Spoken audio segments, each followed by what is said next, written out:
Welcome to the 31st Annual Miracle Weekend, broadcasting live from BC Children's Hospital. We're here this evening and all day tomorrow. We're going to take you inside this incredible facility that's truly built to heal. And we'll be hearing some remarkable stories from children and their families who have been helped by BC Children's Hospital. It's going to be a great weekend, so let's get started.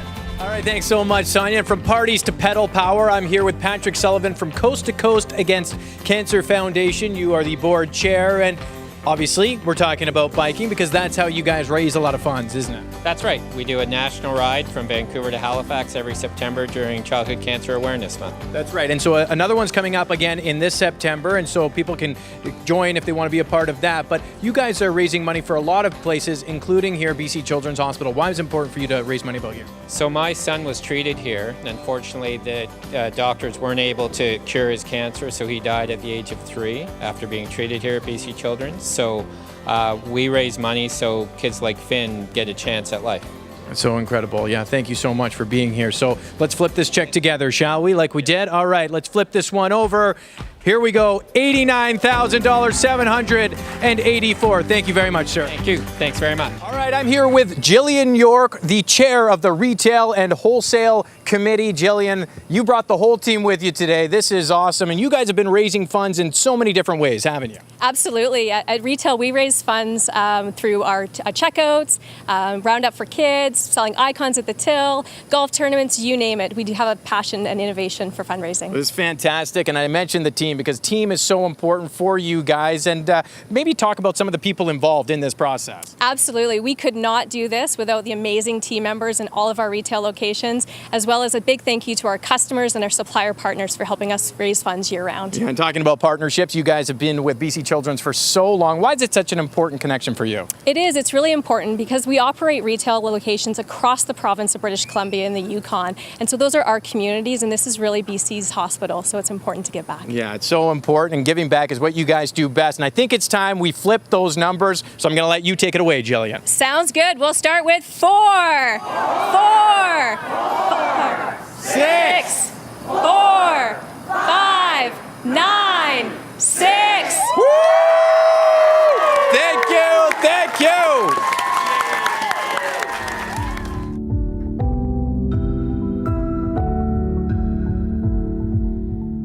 He was suffering from asthma, and he also had a cold, which was what brought the asthma on. He woke up in the wee hours of the morning, and we gave him a whole bunch of shots of his puffer to try to see if we can help him out. And it was about 3 a.m. when we got to Children's Hospital. We got up to the counter. While we were standing there, he collapsed, and I yelled out for help. A fellow came, grabbed him with one arm, and a whole bunch of people showed up, and they started CPR on him right away. There's no pulse, and he's not breathing. And once that started to happen, I realized I had to phone Rachel right away. I was sort of expecting to be like, okay, yeah, we're in the room now and we're getting treated. And then for him to say that, and they're trying to get his heart started again, it definitely scary. It took about 15 minutes of resuscitation, and then first going into the ICU was such a shock to see him hooked up to so many machines. The first thing that I noticed was his chest was rising so high because they had him hooked up to an oxygen machine, and the machine was breathing for him. When he left, he was Colton, and then it's just terrifying seeing your child like that. And it never crossed my mind that he had lost oxygen and would have a brain injury. The brain is quite dependent on supply of oxygen and sugar, glucose, and if it's deprived of either for more than 3 to 5 minutes, you can start to see some effects similar to a stroke. He lost his speech, he started losing his vision, and then, the paralysis set in on, especially on his left side. He lost the ability to walk and everything, and then it was like all of a sudden he couldn't do anything anymore. Once he was well enough and the asthma was gone, and they transferred him over to Sunny Hill to start his rehabilitation there. Each therapist would see him once a day, and start working on just the simple things of getting him out of bed into a wheelchair. He started to blossom really fast. And just, a sense of relief, maybe, just maybe he'll be who he was before. Ready for some more? Here it comes. On a daily basis, he could do something different, and he was regaining some of his strength. He was able to stand up and then eventually stand on his own.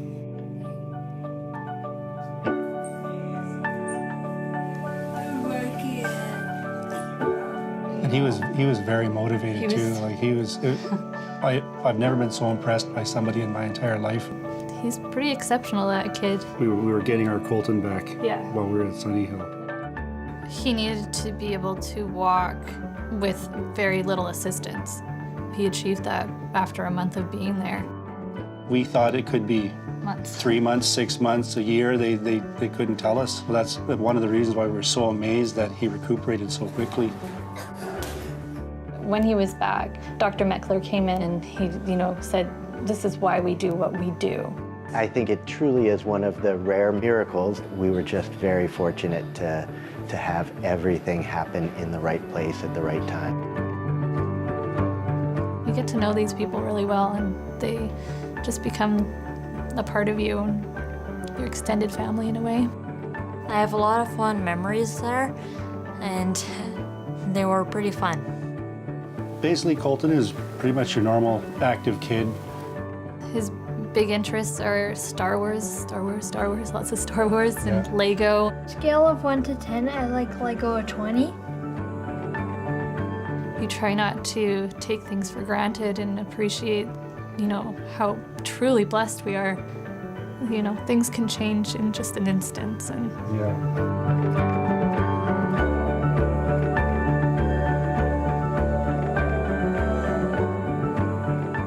the Children's Hospital, means everything. They're everything to us. They saved our boy. We knew from early on that was the only place to go.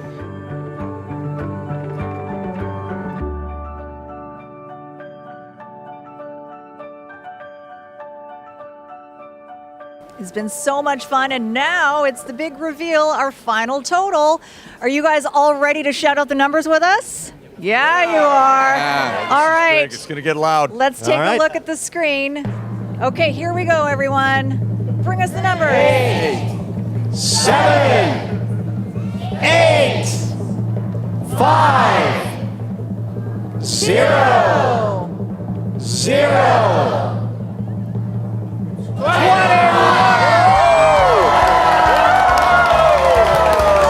Wow! Pop those streamers! $21 million. All right. You know what? We did it.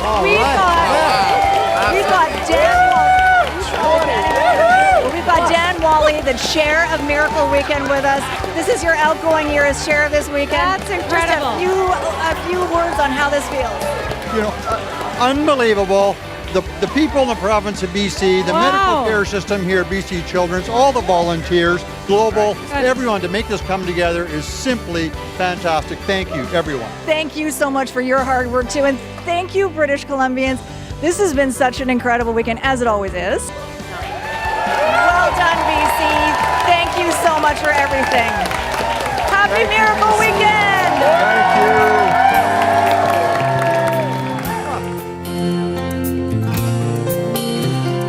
Angels are smiling, lifted by love, awed by the children, exploring their world of pure innocence, pure love. Mothers and fathers whisper their prayers, take joy in knowing that everyone shares their faith and hope.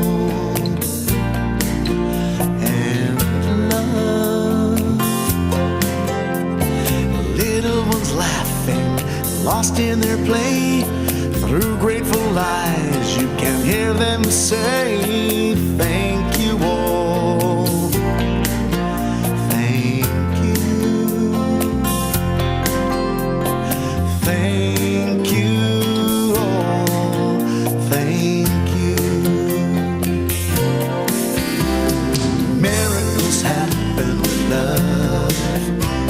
with help from the angel in all of us. Miracles happen, oh yes they do. Here's hoping someday what happens for you, and peace comes to you from above. Miracles happen with love. Miracles happen with love, and with help from the angel in all of us. Miracles happen, oh yes they do. Here's hoping someday what happens for you, and peace comes to you from above. Miracles happen with love.